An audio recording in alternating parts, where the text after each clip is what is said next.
চলচ্চিত্র বাঁচলে সংস্কৃতি বাঁচবে, এই স্লোগানে দেশব্যাপী পালিত হচ্ছে 2 দিন ব্যাপী জাতীয় চলচ্চিত্র দিবস।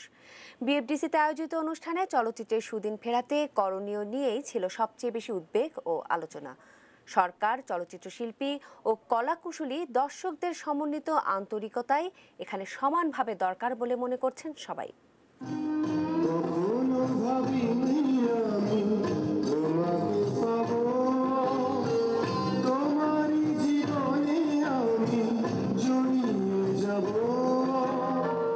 একসময় ঢাকায় ছবি মানেই ছিল জীবনমুখী কাহিনী সিনেমা, শ্রুতিমধুর গান, রুচিশীল সাজসজ্জা আর সপরিবারে দেখার মতো সিনেমা হলের পরিবেশ।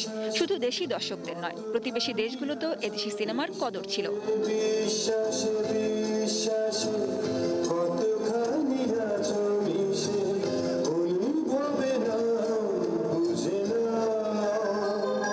কিন্তু সে সবই ধীরে ধীরে পরিণত হয়েছে আক্ষেপে। গত বেশ কটি বছর ধরে সিনেমার গল্প, চিত্রায়ন, গান সহ যাবতীয় দিকে মান নিম্নগামী। নাগালেই বিদেশি জমকালো সিনেমা, ইউটিউব, নেটফ্লিক্সের সঙ্গে পাল্লা দেওয়ার সিকি শক্তিও দেখা গেল না দেশি সিনেমায়। ফলে একের পর এক বন্ধ হতে থাকে সিনেমা হলগুলো। যেগুলো আছে সেগুলোর বেশিরভাগের পরিবেশই 5 নম্বর পায় না। চলচ্চিত্রের এই অবস্থার জন্য কে বা কারা দায়ী তা নিয়ে বরাবরই থাকে পাল্টাপাল্টি দায় চাপানো। চলচ্চিত্র দিবসের এই অনুষ্ঠানগুলোতে নামী চেহারার নগণ্য উপস্থিতি যেন আরেকবার মনে করিয়ে দেয় শিল্পীদের নিজেদের দ্বন্দ্বের কথা। আয়োজনের উদ্বোধন থেকে শুরু করে আলোচনা সভা পর্যন্ত আলোচ্য একটাই, কেন এই দুর্দশা, কি করে বাঁচবে দেশি চলচ্চিত্র। শিল্পীদের কণ্ঠে ছিল আত্মসমালোচনা, সেই সঙ্গে সরকারের পৃষ্ঠপোষকতার আহ্বানও।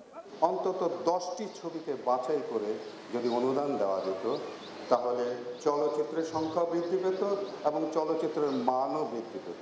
আজ মৌসুমী কোথায়, আজ শাবনূর কোথায়, আজ ওমর সানি কোথায়, এরকম আমি আরও 30টা নাম নিতে পারি। চলচ্চিত্রকে ভালোবাসতে শিখুন। আর চলচ্চিত্র এমন একটি জায়গা, রিলটা কিন্তু ঘুরতে থাকে, দেখবেন যে আপনি সেই রিল থেকে মুছে গেছেন, আপনাকে খুঁজে পাওয়া যাবে না। প্রধানমন্ত্রীর বরাতে তথ্যমন্ত্রী জানালেন, চলচ্চিত্রের সোনালী দিন ফেরাতে উদ্যোগী সরকার, তবে উদ্যোগের শুরুটুকু আসতে হবে চলচ্চিত্র শিল্প থেকেই। এটিকে স্বর্ণযুগে ফিরিয়ে নিয়ে যাওয়ার জন্য সেই লক্ষ্য নিয়ে আমাদেরকে কাজ করতে হবে। চলচ্চিত্রকে বাজার নির্ভর হয়ে তাকে বিকাশ ঘটাতে হবে, সেখানে সরকার প্রণোদনা দিবে। সংক্ষিপ্ত র্যালি হলো, কিন্তু তারকাদের কাঙ্ক্ষিত সমাগম পাওয়া গেল না। নিজেদের একটি দিবস, অথচ নিজেরাই কেন থাকছেন না তারা? সদুত্তর খোঁজেন আগতরাও। আজকের দিনটা আমাদের ঈদের থেকেও আরো বেশি আনন্দ হয়, তো সেই জিনিসটা আমরা আসলে খুব মিস করছি। আমাদের একটা মুভি বানাতে সেরকম বাজেট থাকে না, ভালো কন্টেন্ট লাগবে। রেগুলার যারা প্রফেশনাল প্রোডিউসার, সেই প্রফেশনাল প্রোডিউসার নেই। অনেক আশা নিয়ে এসেছিলাম, আমি এখনো আশা নিয়েই আছি। 2012 সাল থেকে পালিত হচ্ছে এই দিবস। বৃহস্পতিবার বিকেলে সাংস্কৃতিক অনুষ্ঠানের মাধ্যমে শেষ হবে এবারের আয়োজন।